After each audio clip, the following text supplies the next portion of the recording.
இயேசு பிறப்பதற்கு 287 ஆண்டுகளுக்கு முன் கிரேக்க சாம்ராஜ்யத்தின் ஒரு பகுதியான சிலியில் உள்ள சைரக்கியூல் நகரில் பிறந்தவர் ஆர்க்கிமிடிஸ்.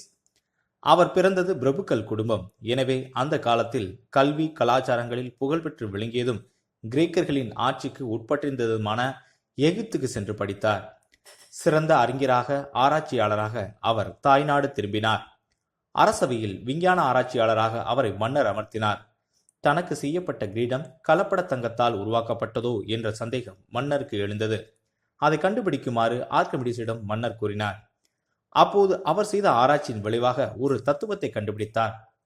தண்ணீரில் ஒரு பொருள் மூழ்கும் போது அது வெளியேற்றும் பொருள் அதன் எடைக்கு சமமாக இருக்கும் என்பதே அந்த தத்துவம்.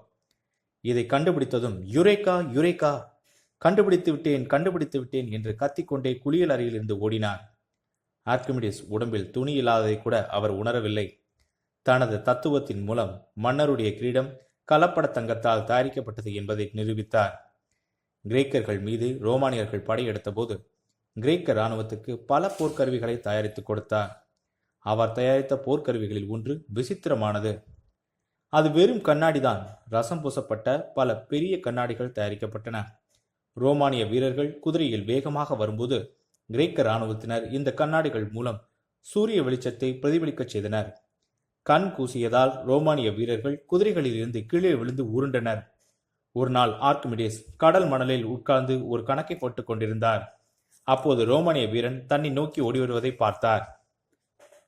என்னை கொலை செய், ஆனால் இந்த கணக்குகளை மட்டும் அழித்து விடாதே என்று கத்தினார்.